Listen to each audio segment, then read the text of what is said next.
Well, hello there. I'm going to tell you a story about how I got these tutui nets from a local Hawaiian who's living in the town I'm in now. He enjoyed the story I'm about to tell you as I told him. He enjoyed it so much, and several others actually. He gave me these tutui nets straight from his car. Anyway, he enjoyed this story, so listen. I arrived on Oahu for a gig, and after a few hours of running around doing errands, the crew took me over to, actually, the owners took me over to the fair site, which was on the windward side towards Kailua and just south, just north, Makai of Kamehameha Highway and Pali Highway. At any rate, I arrived there, and it was everything was wet, everything was soaked. It was supposed to be the dry season. All the mountains towards Honolulu were big, thick, white waterfalls in these green mountains coming down just everywhere. And I thought it was magnificent. I never once thought, where does all that water go? At any rate, at some point, after introducing me to everybody and showing me around, the whole crew gathered up, including the bosses, except for one guy, the site manager, and myself. I opted to stay. They all jumped into the two box trucks and drove off to get more supplies from town and bring them back. And as I was helping, actually, I had designed these ale stands, so I knew what to do. And I was hanging a sign on Ale 2 down at the bottom of the hill. And I heard a yelp from up the hill. And there were some buildings up there, Ale 1 and a ticket booth, among other things. And I looked around the side of the building, and now at this point it was just the bones, no skins at all, no plywood, just they look like Tinker Toys. At any rate, I looked around the sign I was putting up uphill, and I couldn't see any of these buildings. And I thought, what the hell? Where'd everything go? But what I could see looked like a mirage shimmer, you know what I mean? The shimmering that happens in the heat on a road.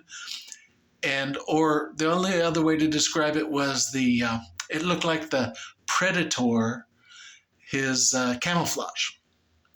The grass had a line across it that looked shimmery like the Predator's camouflage. And I'm looking at it wondering what the hell it is. I got down off the booth from hanging the sign I was hanging, and I looked, and then I realized what was happening when on the left side of this shimmer, up against the hillside that was built of lava rock for erosion control, and now I know why, this wall of water that was creating this shimmering effect was dislodging these rocks and shooting them out like cannons towards me. And so I started running downhill like a maniac, panicking. And in just 2 steps, I realized I was going the wrong way. So I turned to the left, and I went towards this little copse of trees, and realized a second wave was coming through that area because it was exploding on the trees like a wave on pilings of a pier. It was just exploding. And so I ran back towards this booth. Well, I had designed the booth with 2x4s, but they had built everything with 2x2s. So I thought these Tinker Toys wouldn't hold me up.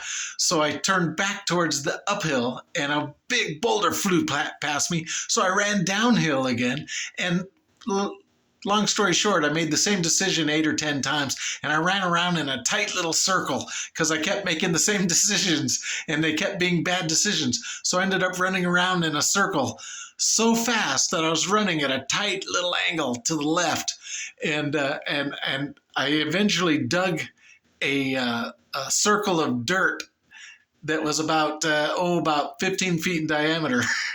And I just kept running. It was crazy. And I was lower and lower and faster and faster. And at the last moment, just before the water hit the booth I was standing next to, or hit me, I decided that the only piece of wood that was worth anything and the only protection I had was that sign I was hanging up above. So I jumped up just as this flash flood Now I was aware of what it was, hit the booth and just tore it out from under and just wrecked the whole thing. But as I jumped up, I hit that sign and fell down and then went downhill. And I flipped over on the sign, so I was sitting on it. Now, all around me at this moment, all this Tinker Toy wood, all these long 2x4s, 2x2s, were just slapping all around me. Slap, slap, slap, slap. And they were shrinking. So it's big sticks, medium sticks, small sticks, no sticks. The reason was they had cut down about 6 feet of jungle grass all the way down to the ground. And all that was left were these great cords coming in and out of the mud. And each of those cords, they were just tearing at the wood would catch on these things and just be torn to shreds. And as I'm coming down farther and farther and farther, I'm riding on my ass. All the wood gets tore up and the sign disappears from under me. And it's just my balls this far off the ground. And I'm flying downhill. And I'm tapping my feet out in front of me like this. And I'm flapping my arms on either side of me like a bird. And I'm riding this wave downhill. And oh my goodness, it was crazy and it was fast. And what distracted me was off to the side, I saw 2 things. One, I saw this great rooster tail where the other wave was coming in to meet the wave I was on. And the other thing I saw was this guy who was wearing all black, and I can tell where he was, just looked in just a few feet of water, going downhill real fast, was tumbling. And he looked like he was in a washing machine and there was no life there. It was a rag doll. He looked dead. And it distracted me long enough that I stopped tapping my feet and my feet caught on one of those grass cables and it ripped me across, but it saved me from getting spewed up into the air 50 feet by this huge rooster tail that was happening between these waves. And it just ravaged me though, because that met over me as I was underneath the water, and it just ravaged me like a giant wave will. You just feel like your body's going all directions at once. And then everything settled and I popped up, and in the middle of this lower meadow was just a lake, and it was this huge vortex of water in the middle, and this guy floating around it just face down, dead. And I swam over to him as fast as I could because I had been certified for water rescue at that point in time.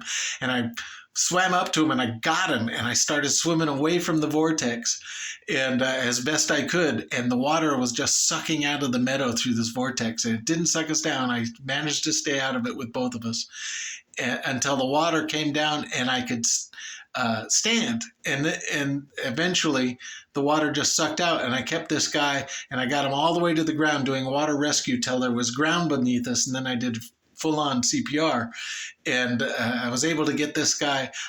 After about a minute, I pumped him back to life. I compressed it and got him coughing and puked up all the water, and he was alive. And he said, "What the hell are you doing?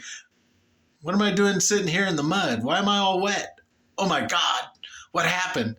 And all the buildings were gone except for the main stage, which was built real thick and heavy duty. And everything was gone. And just then the crew comes back in these giant trucks and they stop and they're like, "Hey, is this a joke? What the heck did you guys do? Where's all our buildings?"